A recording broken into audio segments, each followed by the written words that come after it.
Welcome to the Any Given Day podcast, your ultimate destination for all things college football. Join your hosts, Hunter and Zach, as they dive into the thrilling world of college football from the perspective of the fans. From game previews to post-game analysis, they will bring you the latest news, insights, and stories that make this sport so captivating. Join them every Tuesday and Friday as they explore the traditions, pageantry, and unforgettable moments that define college football. So whether you're a diehard fan or just getting into the game, get ready for a wild ride with the Any Given Day podcast. Audio Jungle.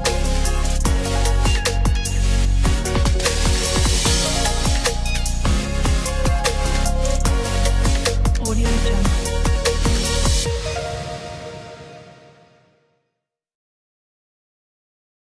Welcome back to another episode of the Any Given Day podcast.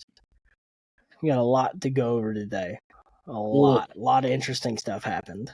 Yeah, but before that, you got something you want to get off your chest real quick, or As a matter of fact, I do. Excuse me for a second. Oh dear Lord, oh dear Lord. Now, as you guys may know, we are Georgia fans, right? But I have a special place in my heart for Jacksonville State. Okay, my parents went there. I have a very special place in my heart. Now, I think it is utterly ridiculous that Jacksonville State, who is 6-2, and James Madison, who is undefeated right now, aren't going to get to play in bowl games this year because it is the first year in the FBS for them. It is utterly ridiculous. They've got 6 wins. Both of them have 6 wins. That's the requirement, is that you have 6 wins to play in a bowl game. And now neither of them get to. And James Madison's ranked. They're ranked right now, 25th ranked team in the nation right now, and they're not going to get to play in a bowl game unless there's not enough bowl teams that are eligible. It makes zero sense. It is the most ridiculous rule I have ever heard. It just irks me. But I digress. I'm done now. Feel a bit better? I do. I do feel better now.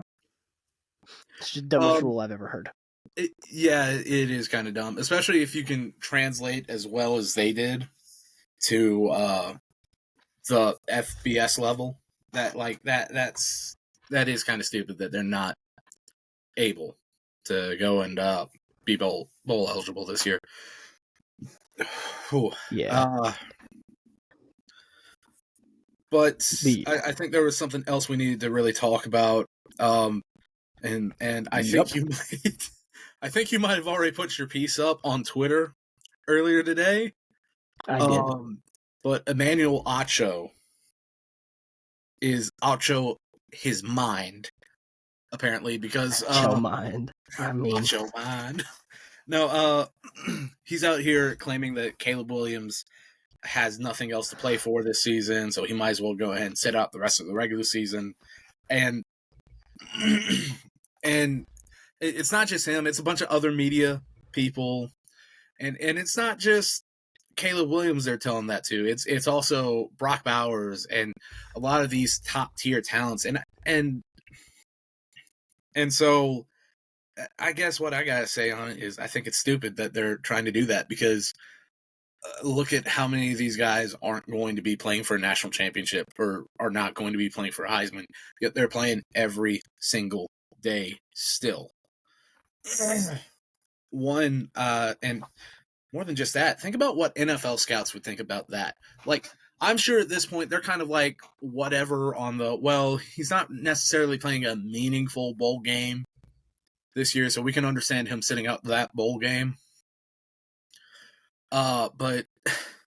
But to sit out, just to say screw it and sit out on the rest of the regular season, if I'm a scout for the NFL, sorry for getting tongue-tied today, people. Don't know what's going on.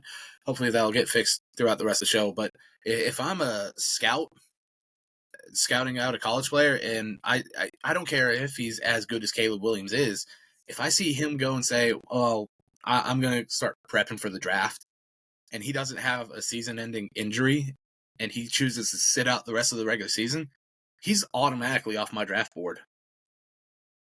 Not to mention the comments him and his dad have made about possibly going back to school if it's a team that he doesn't like or he doesn't want to play for. that that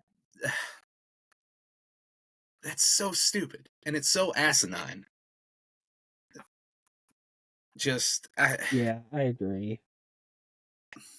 I mean, like you said, I kind of posted my take on Twitter earlier today, but it's just an awful take, right? I mean, it's like I said, these games used to mean something to these kids. Just Yeah. regular season games, it meant something to go out there and put on the uniform of the university that you chose and that you're going to spend the next 3 or 4 years of your life at, and to go out there and fight for it. And now recently, I mean, before the last couple of years, you didn't ever hear of a player sitting out of a bowl game, let alone regular season games, unless they were hurt. I mean, I don't care if it was the toilet bowl. You played in it because it was your team and you fought for your team. And then now it's gotten to the point where you have all these talking heads saying, oh, well, you should just sit out because why risk getting hurt? You don't want to risk getting hurt. And I get that. But, like, sitting out in the middle of the regular season because, oh, well, now he has nothing to play for. Oh, he's not playing for a national championship. He's not playing for a Heisman anymore, whatever. No, it's just ridiculous. It's asinine. It's a disgrace to what college football is supposed to be. So it's just, it's an awful take. Awful take. And I highly doubt Caleb Williams will go and sit out the rest of the season. And anyone who knows Brock Bowers knows that kid is not sitting out the rest of the season. No. I'd say agree. we see him at the latest by the Tennessee game. Probably. Maybe if there's a setback, the Georgia Tech game, but he's going to be fully healthy by the SEC championship game. And as long as Georgia wins out and makes it there, he's going to be playing in that. Oh, absolutely. So I'm not worried about Brock Bowers. I'm not worried about Caleb Williams because I think Caleb Williams is smart enough to see, hey, if I don't play the rest of the regular season at least, that's going to hurt my draft stock. Which, it's a soft take from Emmanuel Acho, the less talented of the two brothers. Granted, I will say, more talented than me. He got to the NFL. Granted, he only had 33 total tackles, but still, he actually got there. I didn't, but I still think that's a soft take. So, I agree. Moving forward, some new odds for the national championship came out. Michigan is now the favorite to win the national championship this year at plus 220. Georgia's at plus 280 right now. So, I mean, do you really think they're the favorite, though? I mean, they've played just as soft, if not a softer schedule than Georgia has. Granted, they have beat everybody pretty convincingly, so. Yes, but no. So I can see where Vegas would want to do this.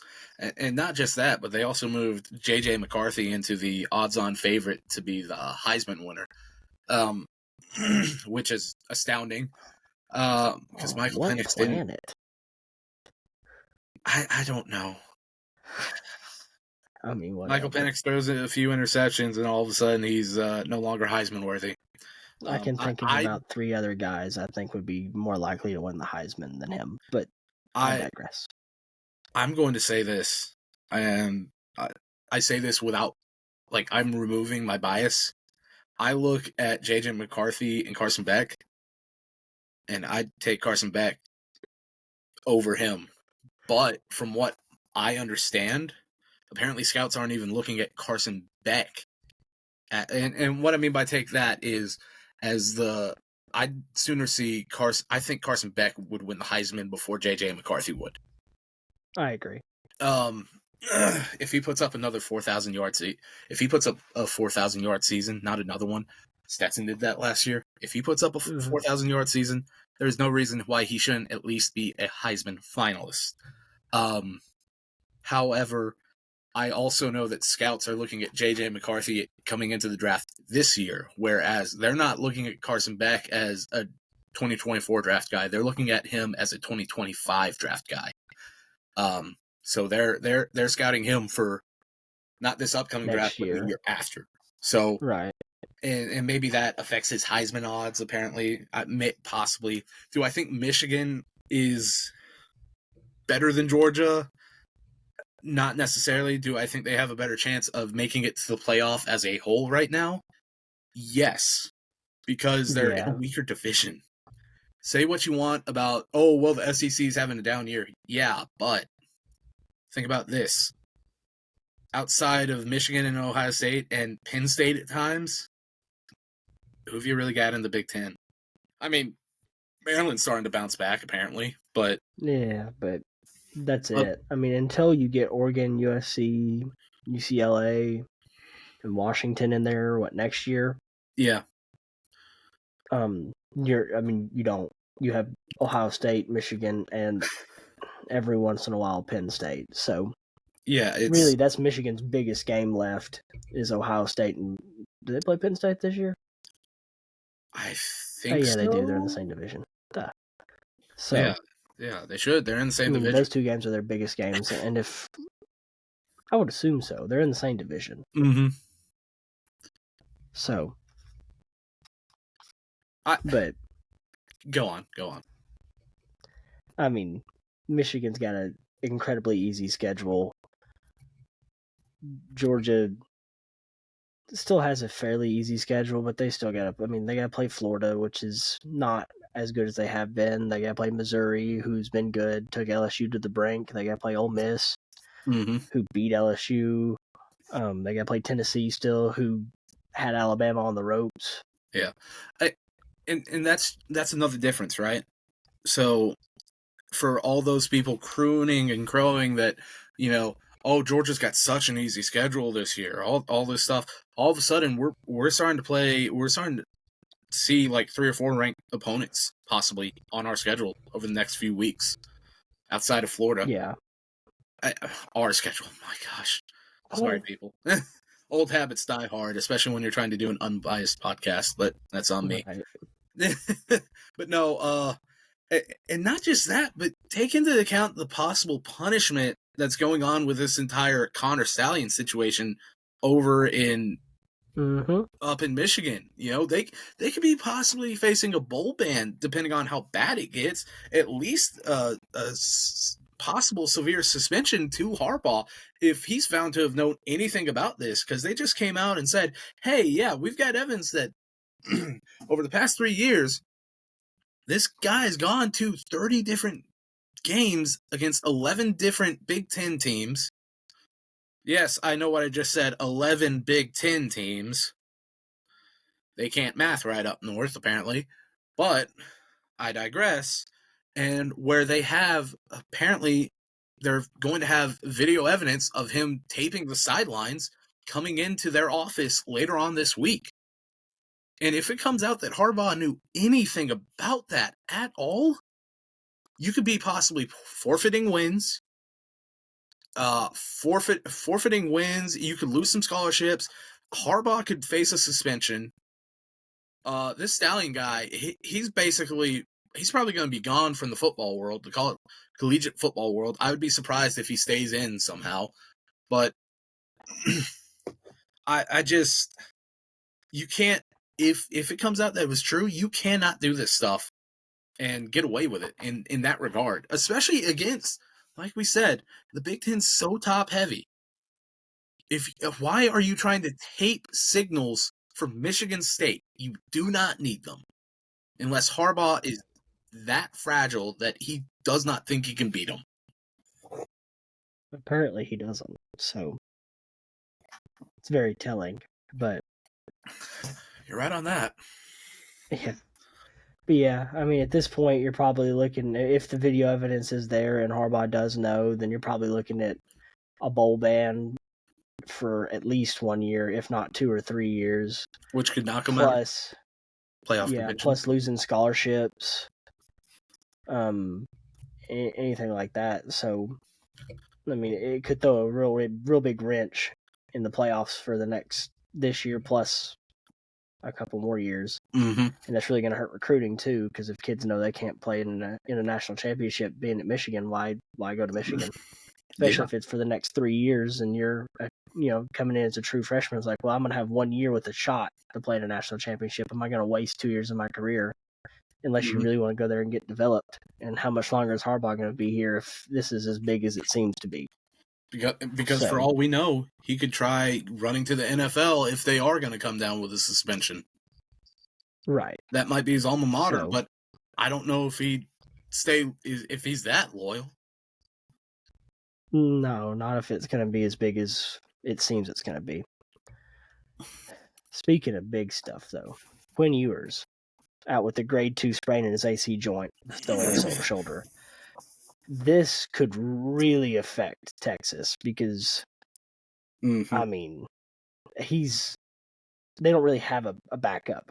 I mean, they got Malik Murphy, Yeah, 1 for 2, 7 1 for yards. 2 for 7 yards. But, I mean, I don't know what's up with Arch Manning. I don't know if they're just trying to redshirt him and give him an extra year to learn or what, because this Malik Murphy guy doesn't seem like it's it. Yeah, And if they can rely on him to win games, Texas could lose another game or two. So I think they play K-State in a week or Oof. two. if they don't have Quinn Ewers back for that, that's going to be Yeah, that could be rough. bad. Very quickly. Yeah, but and not just that. Look how it affected them during this Houston game. Mhm. Because after Ewers went down, he came out in the second half, out of his pads, and in the sling. So Malik Murphy was the quarterback for the entirety of the second half, and he only had 2 pass attempts. I don't know Good if that's Lord. Sarkisian thought, okay, we can run the ball on them and we can win this way, which they did, or if that's him trying to basically, without meaning to, saying that he doesn't have confidence in this kid. I just don't know on that. Right. I mean, overall, it looks like Texas offense just really didn't have a great day. I mean, Quinn Ewers had a pretty good day before he got hurt. I mean, Mhm. in one half, he got 211 yards, 2 touchdowns. Not a bad game at all. Jonathan Brooks had But- over 150 total yards. Yeah. So, I mean, it was a good game, Mm-hmm. but obviously, Houston really gave him a run for their money. I mean, Houston's quarterback, Donovan Smith, holy crap. Yeah. 378 yards, 3 touchdowns, 1 interception, but, I mean, dang. He had himself a game. Yeah, he really did. And another little thing, what I said about Brooks and total yards is you're going to see you're going to see a few guys here who you're going to see some other games where total yards comes into play for a player and how many total yards they had. One game very bad, and it was a struggle all the way around, and another one where it's like, oh dang, this kid went off. So y'all just keep y'all's ears open for those, because we'll get to him. But yeah, Donovan Smith went off. He had the 1 interception, but still, I mean, he still had almost 400 yards in the air, man. Right. I mean, dang. 3 receivers over 80 yards. Yeah. I Yeah. mean, what a name. Joseph Manjack, The 4th. the 4th. What a name. Holy crap. Yeah, Matthew Golden was golden today, or golden on Saturday. 2 touchdowns. I I mean- mean, that's a pretty golden day. Yeah, and watching back that game, that 4th and inches that Houston had to, get that first down at their 10-yard line looked a lot closer than they made it seem. It was Yep. really close, and he probably got it, and they didn't give it to him for some reason. So this game could have turned out completely differently. Yeah. But Houston definitely gave Texas a run for their money. Good game though, really Yeah. good game. Yeah, another good game was UCF at Oklahoma. Yeah, Yeah. speaking of new teams to the Big 12, taking on some old heads from the Big 12. Holy crap! In the same week. Yep. Malzahn, man. When Mouse on Magic. Yeah. The Gus bus. The Gus bus. Half the time it's just a regular bus rolling down the road. The other time it is on fire and there is no escaping it. No. But Didn't think I'd ever have to hear that again after he left Auburn. well, get used to it. He's back in the Big 12 now. Lord, pray for me. Yeah. John Rice Plumlee. He had himself a Yeesh. pretty decent game, if we're being honest. Yeah, The completion percentage is not great. yeah, but- but he 248 yards. Oh yeah, not a bad game. Yeah, His he completion percentage is a little low. yeah, 2 touchdowns through the air, 1 on the ground. I mean, he's deceptively mobile. Right? He's a running back Who can throw? who Wide can receiver throw. who can throw. A wide receiver. He's a pretty much gadget guy. You can throw him pretty much anywhere and he'll figure it out. But Yeah, but he's their starting quarterback right now. So, not just that, but not just him, I should say, but R.J. Harvey went over 100 yards on 23 carries. So he was pretty solid today. And then you had Javon Baker, and he had 5 receptions, 134 yards, and 2 touchdowns. One of those touchdowns was on an 86-yard reception, where Plumlee looked great on that one play. He truly did look every bit an NFL quarterback that you could, right? Because right. he rolls out to escape the pocket, dumps it over one of the defensive backs' heads, and Baker was open. And Baker was gone. And about 30 yards into the run, there was no one else behind him, and he kind of just jogged the rest of the way.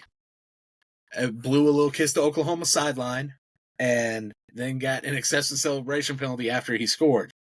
Venables was ticked, though, apparently, because he was trying to get them to go and throw an excessive celebration for during the play for when he blew the kiss to go and get it called back.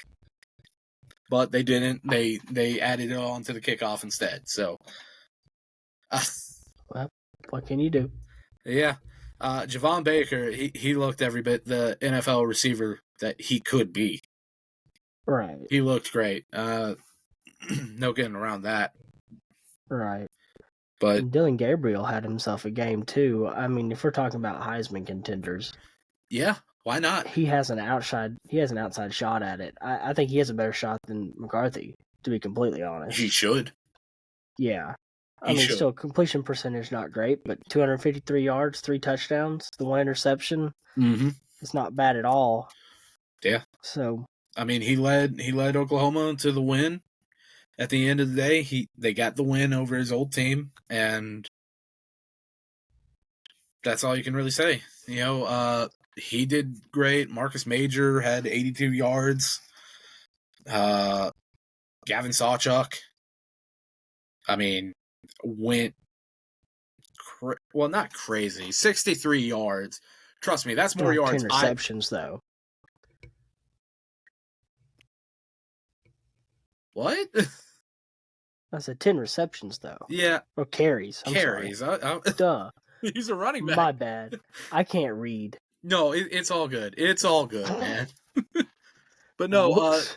yeah, 10 carries, 63 yards. I mean, let's be honest. That's over 6'3". That's over 6 yards a carry, man. Right. That is I actually mean, insane. I it's retract my very statement good. of maybe not that. No, it is insane. I'm just crazy.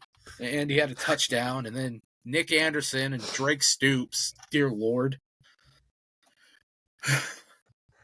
This is a good game offensively from Oklahoma. I mean, Oh, obviously yeah. it's closer than they would have liked, but they Yeah. held out, and that's all that really matters.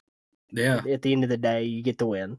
So Drake Stoops being that low-key, I'm going to get the ball no matter what slot type Mhm. receiver. That Hunter Renfro, Lad McConkey style in a way. yeah, he's been really good this year too. Yeah. This isn't the first time he's been good, so Mm-hmm. he's definitely somebody to keep an eye on. Speaking of eyes, I wish I could have ripped my eyes out after this game, but Mississippi State at Arkansas. Awful. You want to talk about just the struggle as a whole. It was a struggle for both sides. Holy crap. And here's something that really bugged me and bothered me. Mississippi State got 4 sacks on Arkansas, on KJ Jefferson, on a Sam Pittman coached offense, which means a Sam Pittman coached O-line in their 4th year. I've never seen a Sam Pittman coached O-line be this bad in their 4th year. I don't know what it is, because he's been going and being a lot more hands-on in practice with them for a while now. It got so bad that they actually fired Dan Enos Sunday. Yeah. And, when that news came out, I was really surprised that it wasn't Sam Pittman that was getting fired. I think that was one of those, it's either fire him and let's blame it on him, or it's you. Yeah. Because I would not be surprised if he's gone at the end of the year at this point. I mean, losing to Mississippi State, who's been arguably the worst team in the West this year. Yeah. I mean, it's a shame. Arkansas has been really good. They've had a lot of close games against good teams, and then they lose to one of the worst teams. Yeah. I'm going to throw out some total yardage for you for the quarterbacks. Goodness gracious. Yeah. Mike Wright, Awful.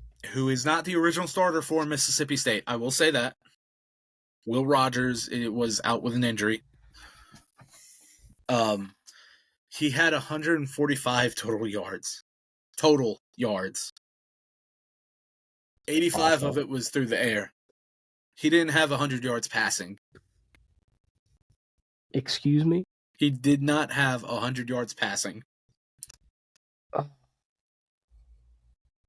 Oh my goodness. It's awful. KJ Jefferson had 135 total yards. Not much of it through the air. 97. Believe it or not, he was closer to 100. I never thought in the modern age of college football that there would be a game with both quarterbacks throwing for less than 100 yards. Iowa. Yeah, but that's Iowa. That doesn't count. Iowa's not a real football team anyways. No, they're not, but still. They just exist for the sake of existing. They exist to have heartbreak. Have you seen Iowa's quarterback? Yes. Yeah. Like, have you seen him? And Yes. he's 6'3", 260 pounds.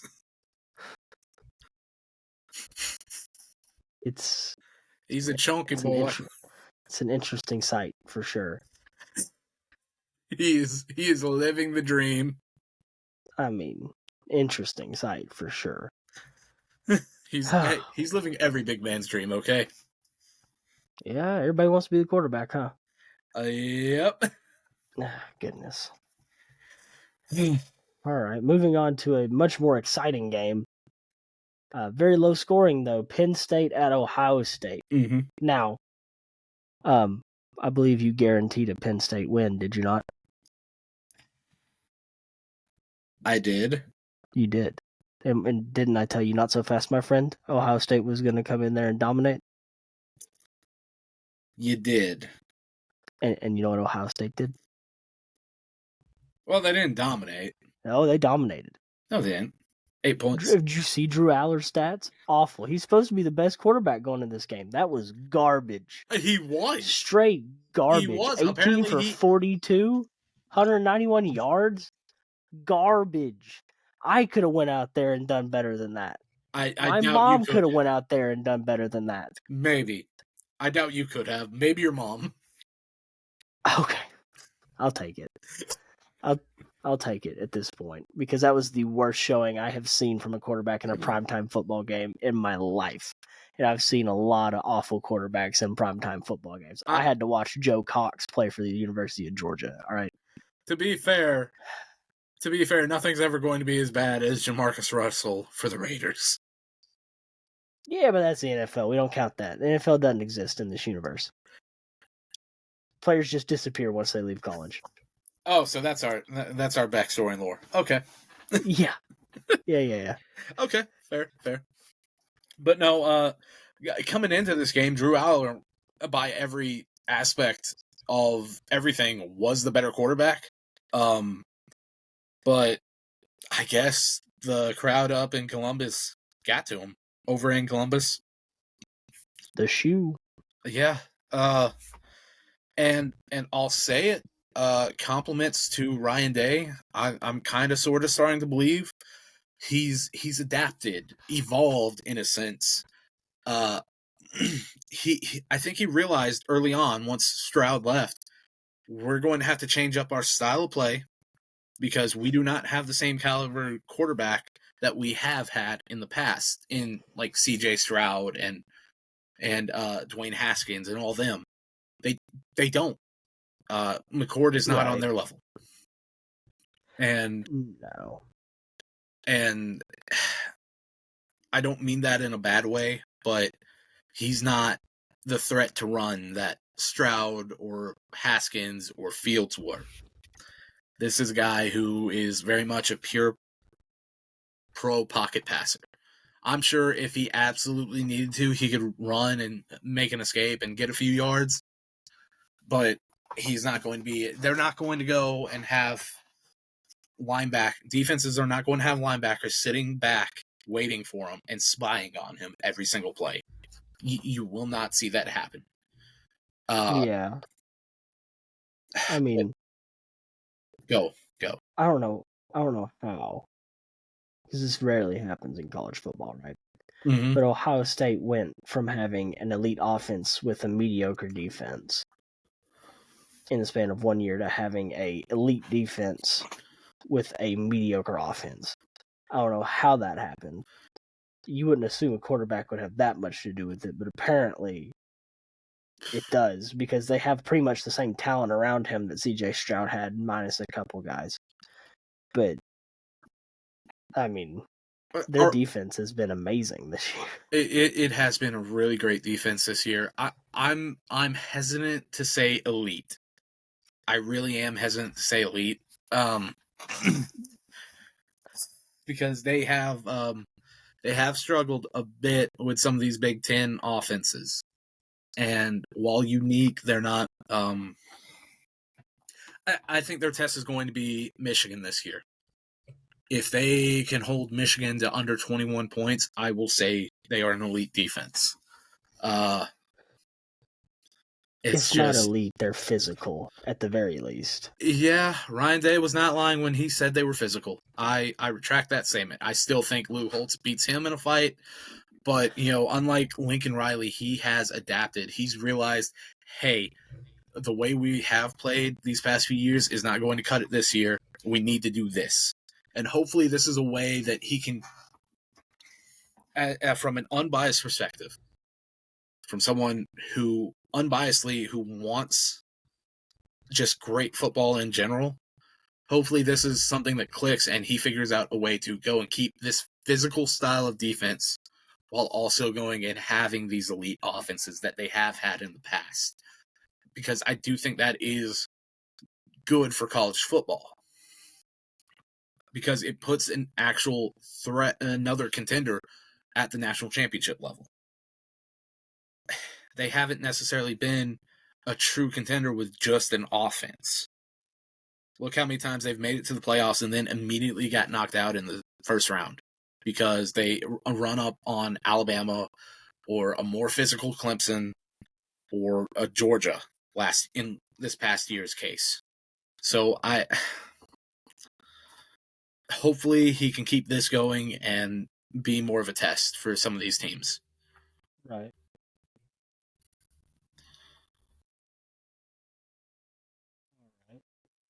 Move on.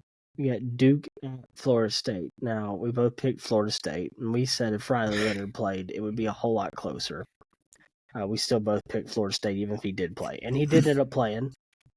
Didn't do great, but Duke was in this football game. Yeah. Regardless of what the final score says, Duke was in this football game until Riley Leonard re-injured his ankle.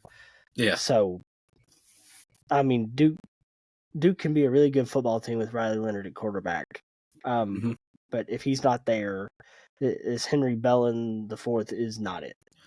Yeah, I mean, 1 for 6 for 7 yards. and maybe it's just not it. Maybe it's He is just not lack the of answer. experience. And without Riley Leonard, I think Duke probably is just not it. Yeah. Yeah. Like I said, maybe it's just lack of experience. Sorry for cutting in there. One thing I do want to go and give props to Mike Elko is that he held Riley out even after Riley was trying to come back in. Elko was like, "No, we're not putting you back in. You hobbled off the field a second time on the same ankle. We are not letting you go back in there and possibly having it broken or something of that nature." He put his player first. Even if Riley Leonard could have led them to a win and a huge win for their program, he chose not to because he put the player first. And I'll always give a coach props for that, putting the player first. I agree wholeheartedly. I mean, like you said, you hate for people to get hurt, right? I mean, you don't ever want to see a guy get hurt, and it sucks. But he did the right thing, keeping him out of the game. So obviously, it sucks for Duke. They had a real shot here, but all around, I mean, they had a good game. I mean, Jaquez Moore, 16 carries, 110 yards, 1 touchdown. I mean, they had a decent offense. I mean, just Jordan Travis and Florida State were better in the long run.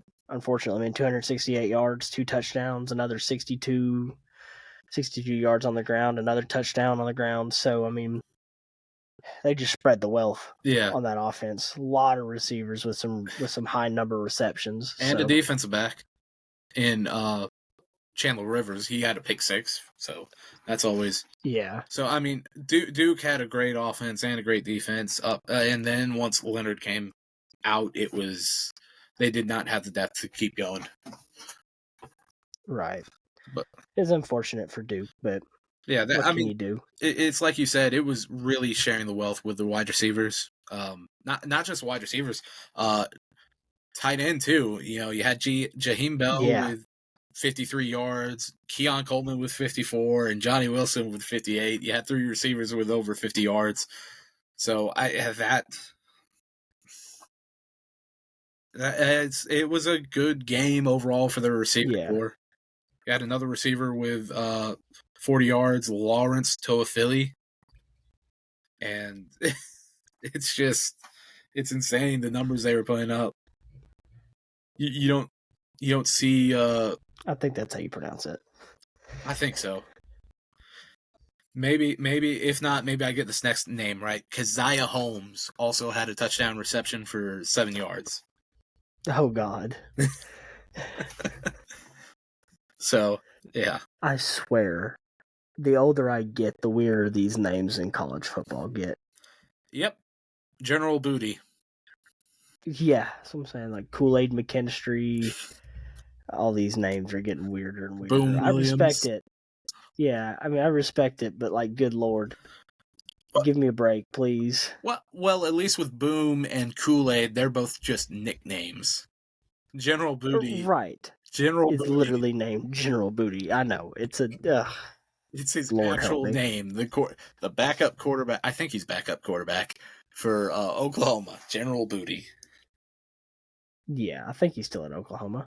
No, he transferred. I don't remember. He's still over at Oklahoma. Is he still at Oklahoma? Yeah. Thank the Lord. He'll start next year once Dylan Gabriel leaves.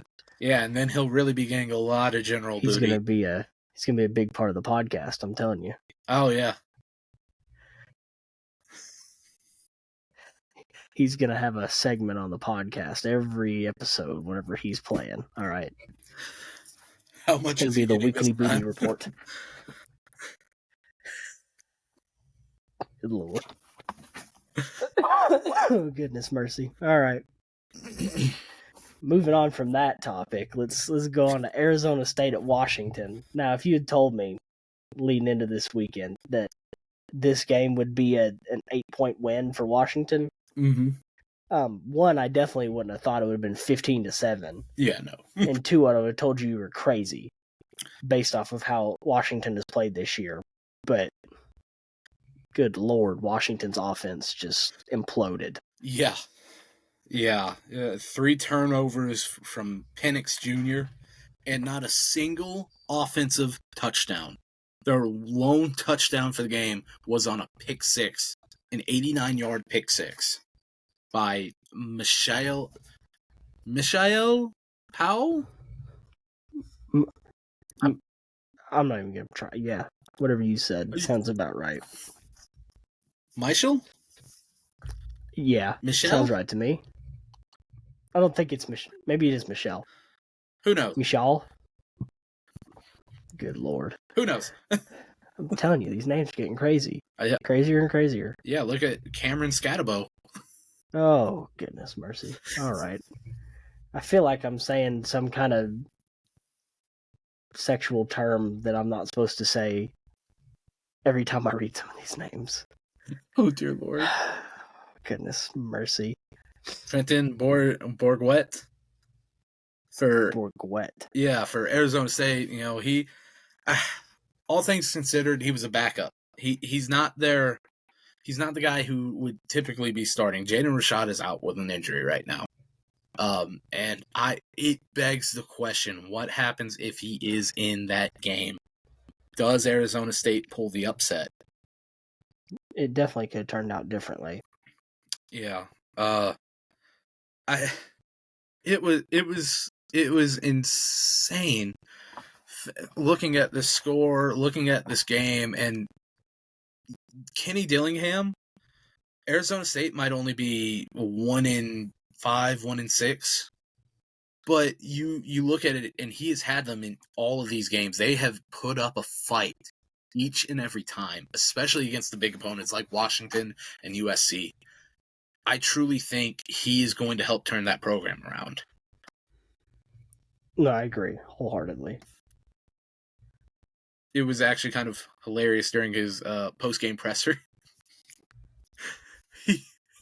he was talking about special teams and their field goal unit, and he was going on about he's pretty sure they don't have he's not really that confident in his special teams unit right in his field goal unit right now because he doesn't think the O linemen for it are big enough. And so he actually was like, hey, if y'all got any college eligible brothers who are like 320, 330, have them come and call me.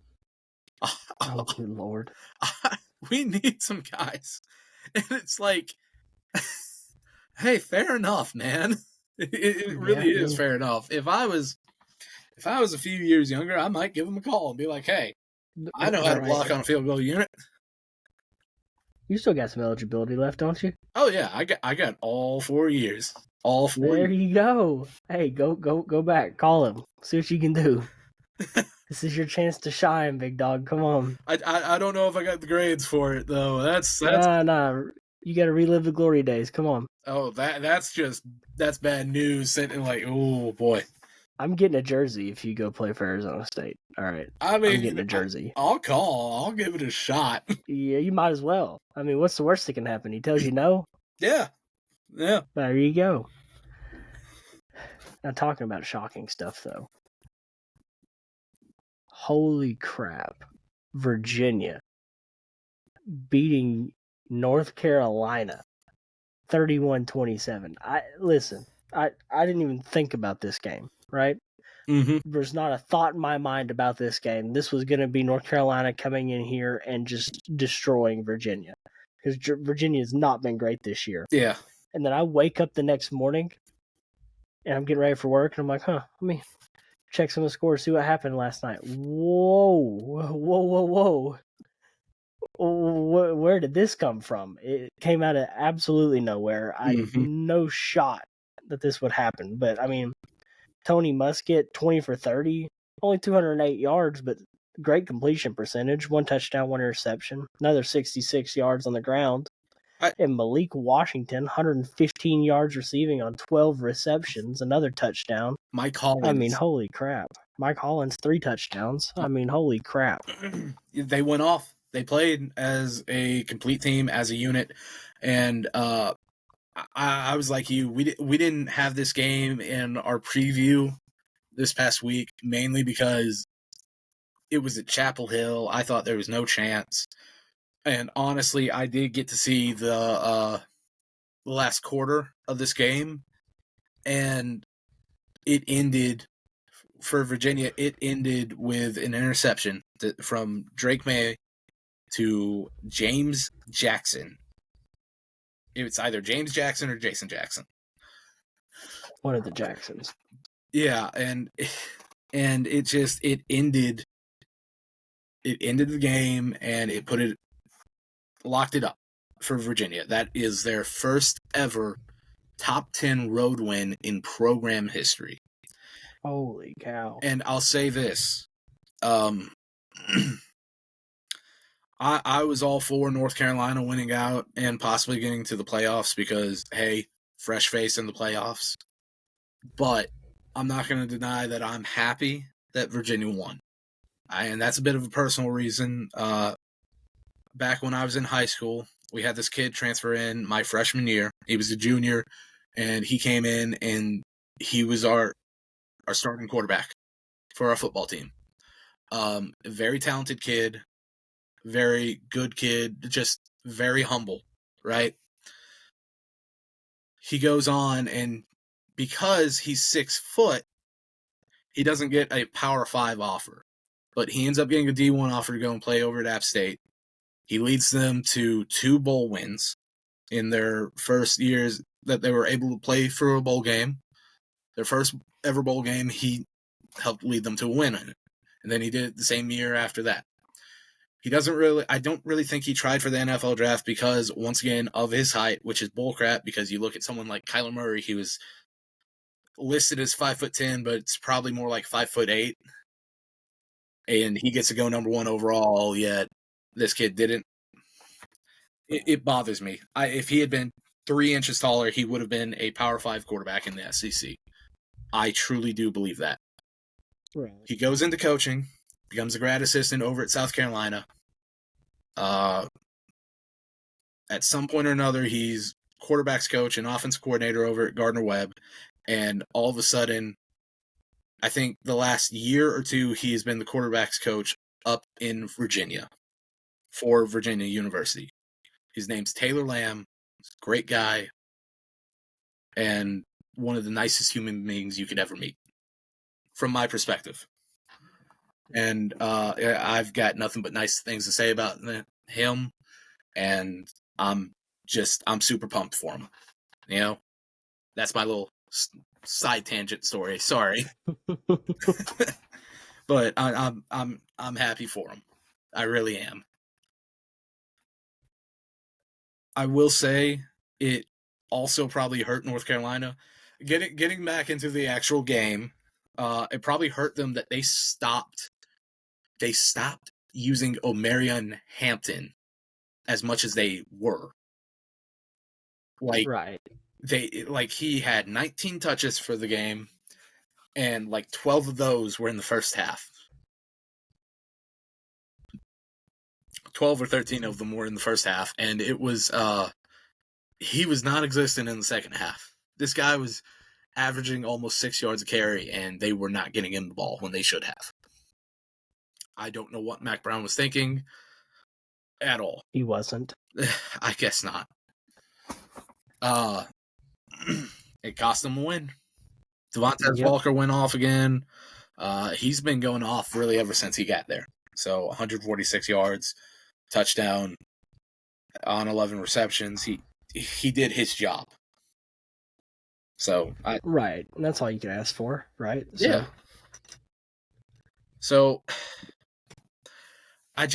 it always seems like North Carolina, especially ever since Mac Brown got there, especially since Sam Howell's been quarterback, it always seems like North Carolina's one win away from getting there, and they lose to someone they shouldn't. It's frustrating, man. It really is. Yeah, they just can't ever seem to get over the hump. It's been 2-3 years now where they're supposed to be, the next one to take down Clemson, and yeah, it seems like Florida State's kind of jumped them for that. Yeah, and I think you're looking at a North Carolina Clemson, or not Clemson, North Carolina, Florida Florida State ACC championship game. Yeah, assuming nothing crazy happens. Yeah. If North Carolina can beat them, then I could very much see North Carolina getting into it. But, here we were not even 2 weeks ago, it feels like, talking about the possibility of Florida State, North Carolina, and Louisville all being undefeated at the end of the season because they did not play each other. Now there's only one left. Yeah, now there's only one undefeated team left in the ACC. Go figure. Standard ACC practice. But now there's a tie where you could have 2 one-loss teams. Assuming Louisville and North Carolina went out. Yeah. Which one of them is going to get in then? There you go. I guess it would be. I guess at this point it would be Louisville because they don't have a conference loss. Oh, it would, wouldn't it? Yeah. North Carolina lost to Virginia. That's a conference loss. Yay, Louisville. Go Cards. Go Cards, baby. I know we were talking about mistakes, right, with UNC not handing the balls off to Amari and Hampton when they probably should have. Yeah. Now, I remember just a couple weeks ago we were talking about Miami making mistakes. Yeah. Handing that ball off against Georgia Tech. Losing that game, probably shouldn't have. If they don't do that, they're probably still undefeated right now. But they showed up against Clemson. Now, they were down 10 going into the fourth quarter, but they force overtime, get the win in double overtime, which is really, really awesome for Miami. They really needed that. And with the freshman playing quarterback, no less. Yeah. What happened to Tyler Van Dyke? Some kind of knee injury, I think.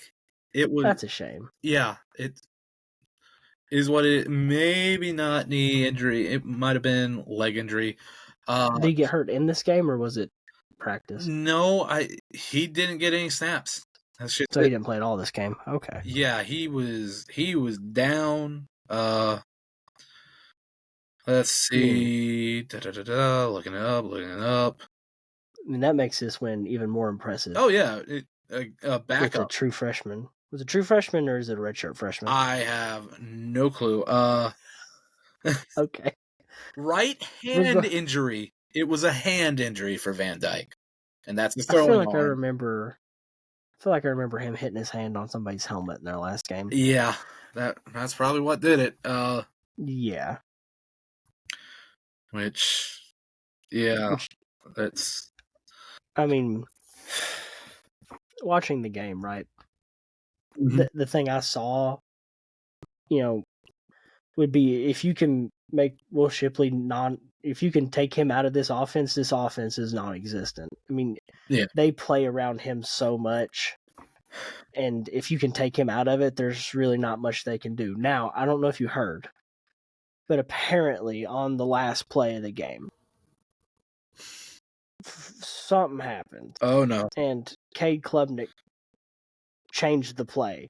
They were supposed to hand the ball off. Oh, no. And Klubnik changed the play and tried to be him, and he was not him. He tried to be Himothy, and he turned out to be no.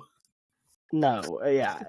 So I was reading about that earlier today, but we'll see how Dabo responds to that. Dabo doesn't like that. Oh yeah, no, I'm sure it's Clemson's offense. We run Clemson's offense.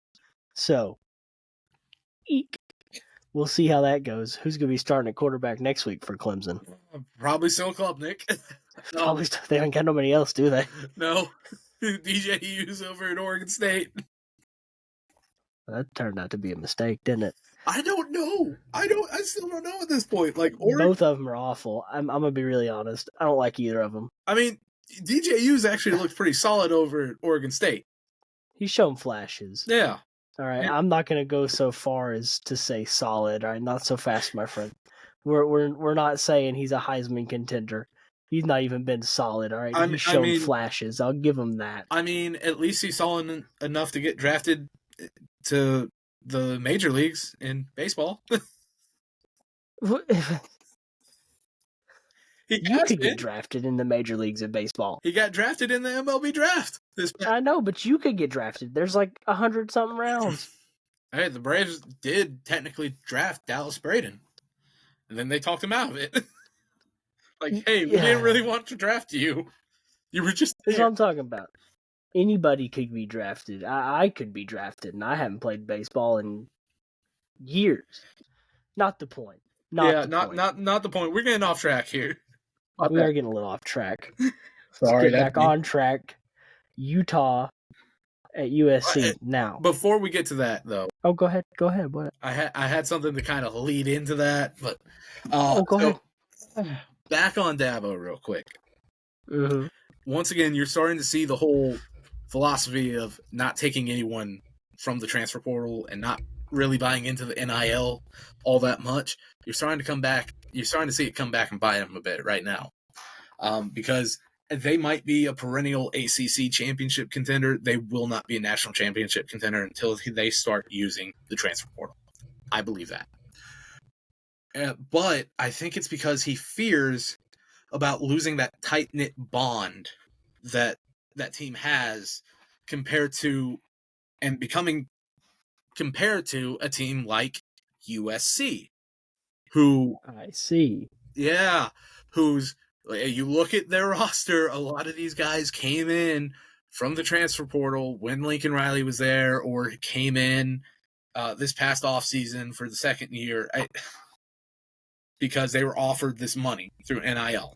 And I guess Dabo might be afraid that might ruin the bond over there. But I'll tell you, USC's, they do have to use the transfer portal at some point. Just a guy or two to add some weapons and explosiveness besides just Shipley or your one guy that you have, you know. But then again, you also look at the USC and the overuse of the transfer portal. And I start to wonder... well, not I start to wonder. I know what's going to happen. In my head, I do not see them beating Oregon.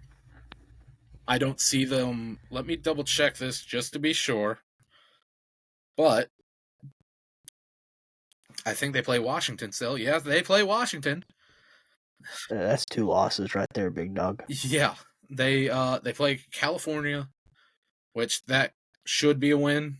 But then they go and they got 3 rough ones immediately after that. Their last 3 games are Washington, Oregon, UCLA.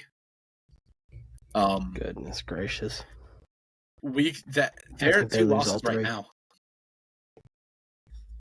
We could be looking at a 7-5 season for them. I mean, so there's a good chance they could be at 5 loss USC. Yeah. You couldn't have told me that at the start of the year, to be honest with you. No, not with Caleb Williams at quarterback. It's... Now, hold on a minute. You're telling me Zachariah Branch had 1 carry for 1 yard? Yeah, it was a touchdown, but yeah. Why? I mean, he is the most explosive person I've ever seen on a football field. He is ridiculous. Because Marshawn Lloyd's the main back, I guess. Zachariah Branch is a wide receiver. I mean, how do you not get him touches? I don't know. I thought Lincoln Riley was supposed to be an offensive genius. You would think if he had someone comparable to Brock Bowers and the way that Zachariah Branch is and how explosive he is and how different he is, he would find ways to just get him the ball, design ways for him to get the ball. Right. Even if it's a direct snap. But he doesn't. And I don't know if that's just he thinks he needs to earn his keep or what, but I mean, it's stupid.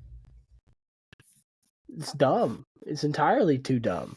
I hate Lincoln Riley. I was giving compliments to Ryan Day earlier for adapting to his situation and all that. Lincoln Riley's the exact opposite. Without the proven results. We'll joke about Ryan Day being born on third and all that and thinking he'd hit a triple, but Lincoln Riley was in the same situation. He took over for Mark Stoops with all that talent that Mark Stoops recruited over at Oklahoma. And because of Oklahoma's brand name, he was still going and getting a lot of guys over there. with USC and their brand name, he's still gotten a lot of guys over there. But look at him. He's already got 2 losses on the season. He's possibly staring down 2 to 3 more.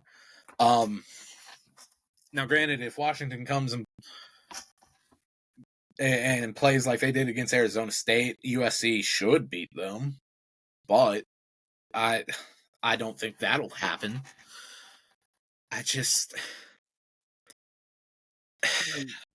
USC should have beaten Utah. In theory, yeah, but Bryson Barnes played a heck of a game, man. They got a quarterback right now for while Rising's out. Rising's out for the rest of the season, by the way, to everyone. He's got a medical red shirt because of this. He's still recovering from that knee injury, and he's not going to be ready, which it sucks. So he can come back next year. That'll be big for Utah. Oh, yeah, that's going to be huge. The guy who knows the system that well. Like, Cam Rising was 1,000%, yeah. Coming into this year, I think, if I remember correctly, Cam Rising was a potential number 1 pick. He was at least a first-round pick, yeah. Well, not number 1. First-round pick is what I meant. My bad. Yeah. Yeah, he was at least a first-round pick. That sucks that he's out for the rest of the year. But yeah, if Bryson Barnes can continue to play this well, I mean, Utah's only got, 1 loss? Yeah, 1 or 2. It's somewhere like that. I think it was to Washington State. I think they had 1 loss to, Washington State or something. But, I mean, they could definitely be a contender, at least for the Pac-12, if some chaos happens, which Lord knows it could. All it takes is USC to take down Washington. But I found the record. They got a loss to Oregon State. They've got a loss to Penn State. And Utah lost to Penn State? Yeah. They've also got a loss to Oregon. They beat Wazoo 21-17. They have 3 losses on the year? Yes, I think. Let me check this one out. Double check. Oh, never mind. Scratch the loss to Penn State. It went too far back. It went to their bowl game. They have I was confused. Yeah, I did too. I was like, I don't remember that big matchup happening.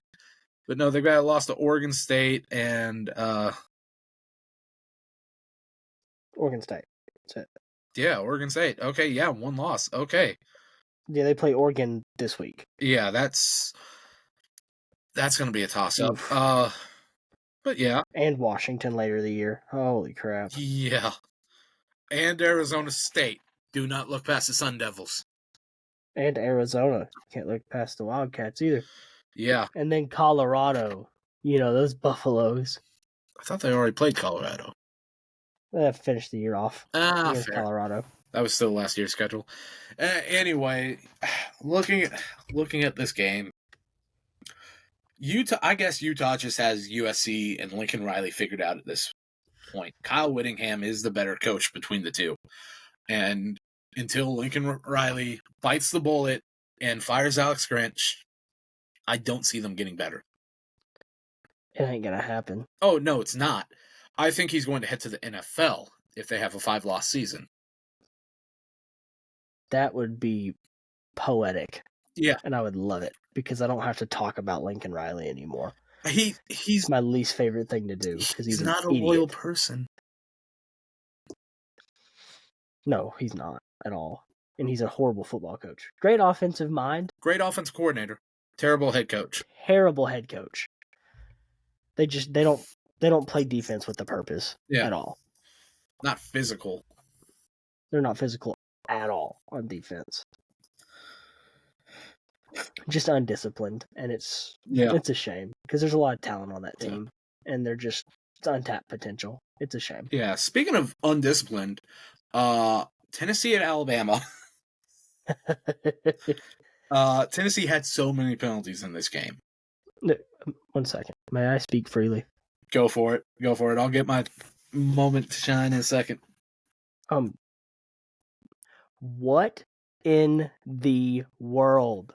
You are up 21-7 at half against Alabama, and you give up 27 unanswered points? 27. You're supposed to have an offense that's high powered and be one of the best offenses in the SEC, and you do this garbage? Garbage. I mean, it's the only word I have for it is garbage. What are you doing? How do you score 21 in the first half and then go out there and lay a goose egg? Yeah. I'm sorry. No. Or 20-7.5. I apologize. No, Not it's all 21. good. It's all good. Don't want to give too much credit to Tennessee. Yeah, not too much credit to Heupel and them. Yeah, Joe Milton had probably his second best game as a starter. I think his best game was still that bowl game last year, or technically earlier this year, depending on how you want to phrase it and look at it. But he didn't have an interception, which is great, but they still weren't able to win. And I was looking at the score, right?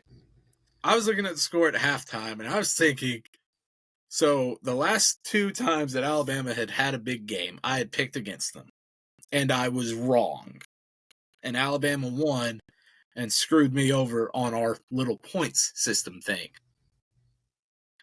They effed on me because I effed on Saban. And the entire time at halftime, I'm looking at it, and I'm like, of course, that's my luck. No, right. It's been my entire life. I've got family over in Bama, love them to death. Most of them are Bama fans. We have the few stragglers who are Auburn fans. But, of course, it's just my life and the way things go that Bama finds a way to screw me over. I was having a hoot. I tell you that. Sitting there half going, I picked Tennessee to be different. And I was like, it's going to work out. Yeah. Tennessee's going to beat Bama for the second year in a row. Hallelujah. And then I check back in the third quarter. I'm like, oh, Alabama scored 17 points and Tennessee scored none. Interesting. 17 to 20 or whatever. They're up in the lead at that point. I think it's 24-20 going into the fourth quarter. I'm like, well, at least it's still close. And then they scored like another 14 or something, or 10. They scored another 10 in the fourth. Yeah. 27 unanswered. 27 unanswered. Yeah. Points. If it helps you, Bama's O-line still gave up 4 more sacks this game. I don't know how Jalen Milroe's still alive. No, I don't either. I guess he's just genetically freaky enough to be able to endure this. I will give props to Alabama and their offense for, I guess, maximizing his abilities. 21 passes, 14 completions. Really good day. For 220 yards. He had the 1 interception, but, still, they're starting to utilize and maximize his potential to what they can use him for at this point. And that's going to be big passes, big chunk plays. And that's what keeps them in the games and has helped them win this many games. Granted, that O-line has to get shored up or they're not going to win a national championship with that O-line. Someone's going to beat them. Oh, Lord, no. Someone might kill Jalen Milroe before they get to that SEC championship. We know. They start getting these big games, he very well could get hurt. To take away from the game for a second, I want to make sure I'm reading this right. Tennessee has 2 players, Squirrel White and McCallan Castles? Yes. Yes. I think Squirrel's a nickname. I hope, because I'm telling you, these names, just this week with the names, I'm telling you, it's driving me insane. And here's going back to the previous game, because we forgot to talk about this guy. And I brought up the total yards. Another name that you're not going to like, Sion Vaki for Utah. Excuse me? You're excused. He's a safety for Utah, but they utilized him in the offense. He had 5 receptions, 149 yards, 2 touchdowns, 9 carries for 68 yards, having a total of 217 yards on the season, on the day against USC. Like I said, going back to that game real quick, this kid went off. And he also had like 3 tackles, I think. Or 6 tackles, 3 solos. Holy cow. Yeah, he was everywhere. He was what Jesus. Travis Hunter is trying to be. I say jokingly. Good Lord. I think overall talent-wise, Travis Hunter might still be better than this kid, but still, he had a day. But back to Tennessee and their weird wide receiver names. Yeah, that doesn't take into account Brew McCoy, who's out with a broken foot, broken ankle. Brew? Brew, BRU, McCoy.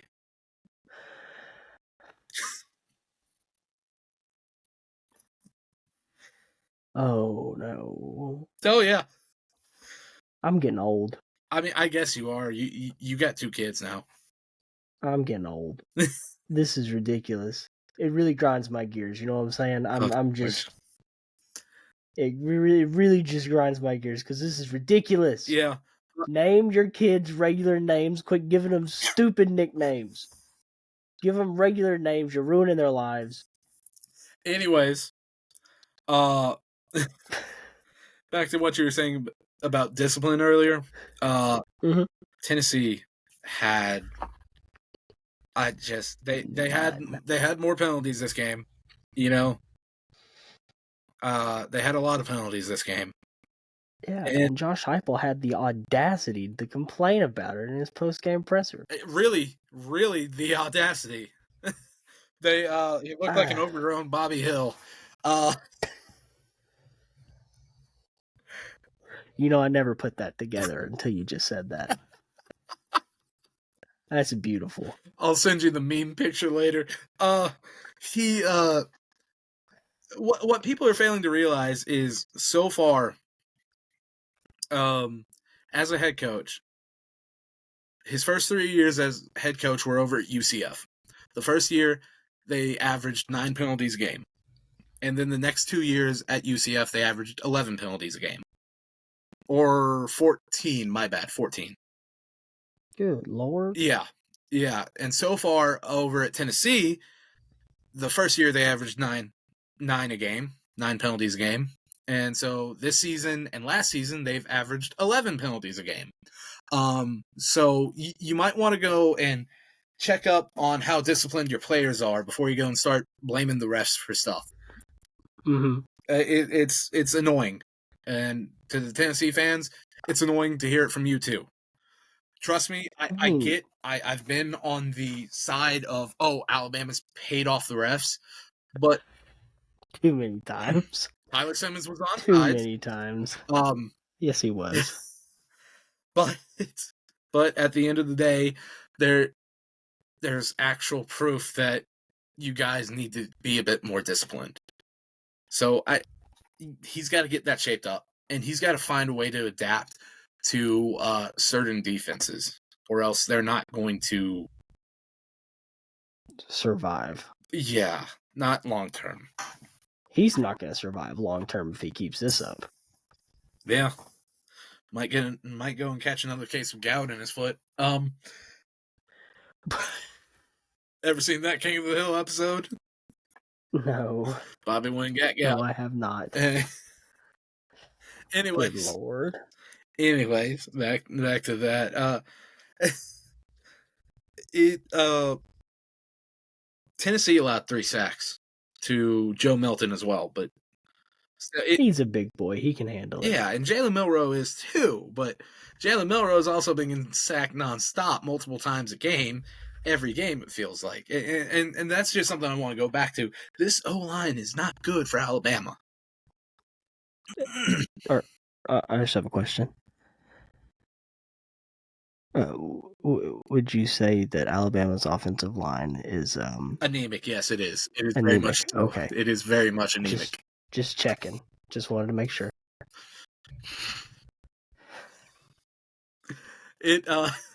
Yeah, it's bad, man. They don't have a good O-line this year, and it's very rare. It really is. It's like we started to see flashes of it the last year. Like last year, we started seeing flashes of it, and then all of a sudden this year, it really has hit. if they do not get this problem figured out by the Auburn game, by the Iron Bowl,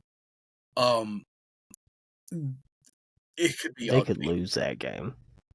It could be ugly in the sense of Jalen Milroe could actually get injured because of how heated and hated that rivalry is. Oh, yeah. I don't think Hugh Freeze. I was fixing to say I don't think Hugh Freeze is the kind of guy to go and put bounties on players, but then again, this is a man who hired prostitutes for recruits, so who knows? Maybe I don't. I don't know Hugh Freeze, but Sweet baby Jesus. Sweet 6-pound 8-ounce baby Jesus. this is what happens He's when I healthy. have some libations before. Anyways. Good Lord. All right. Well, that's all we have time for today. One last thing. I wanted to get to it earlier. Forgot to. I got another little trivia question for you. Oh, God. Oh, yeah. Okay. Name me the one Power 5 program that has not won a bowl game this century.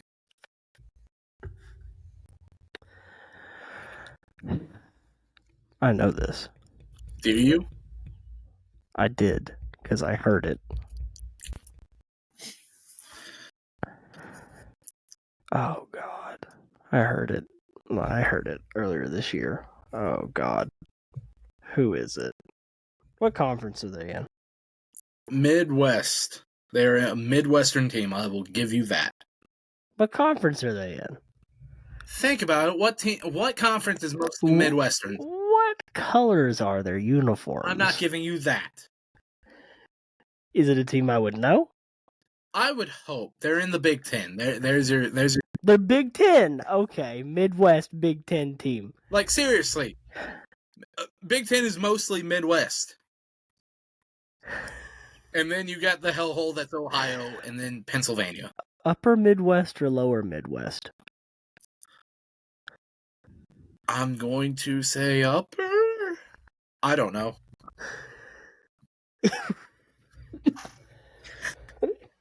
Oh, goodness gracious. Upper Midwest in the Big Ten. Just Oh. talk it out. Think it through. Upper Midwest. Well, what's in the upper middle west of the Big Ten? Oh, God. I'll give you a hint. Yeah, I'll take it. It's not Penn State. It's not Ohio State. It's not Michigan or Michigan State. You don't say. There's 14. You don't say. I never would have guessed that. And, I was really considering Michigan there for a second. You see, I know you're being a smart aleck, but I'm fine with it. My biggest thing is I don't know where in the world Rutgers is. New Jersey. Okay. Not Rutgers. Yeah, no, that's East Coast, buddy. I couldn't remember where in the world Rutgers was. It's not Northwestern. Is Northwestern in the Big Ten? They're in the Big Ten. Yeah. But it's not Northwestern. It can't be Northwestern. Indiana? Ding, ding, ding. You got it. Okay. That was way harder than it.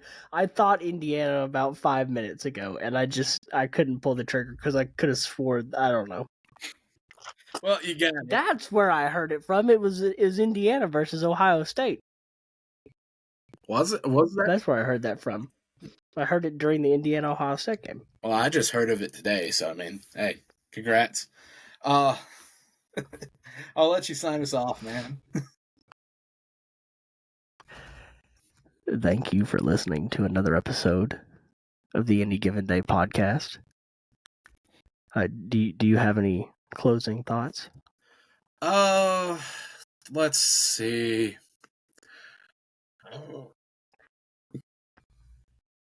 Let's see. I'm thinking, trying to come up with one. I had something. And then I just blanked on it. I'll come up with some sort of weird piece of advice or something. Oh, hey, here's one for you. Don't argue with someone you know can beat you up. Ryan Day, Lou Holtz. With that, I take my leave.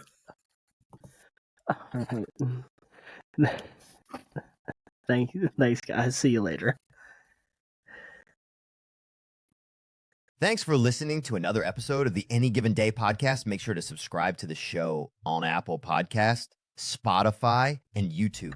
You can find us under the name Any Given Day Podcast. Stay updated with our latest episodes and insights. And don't forget the next episode will be out Friday, where we will preview some of the big games coming up this weekend. Until then, keep the spirit of the game alive. And remember, in this sport, anything can happen on any given day. See y'all on the next play.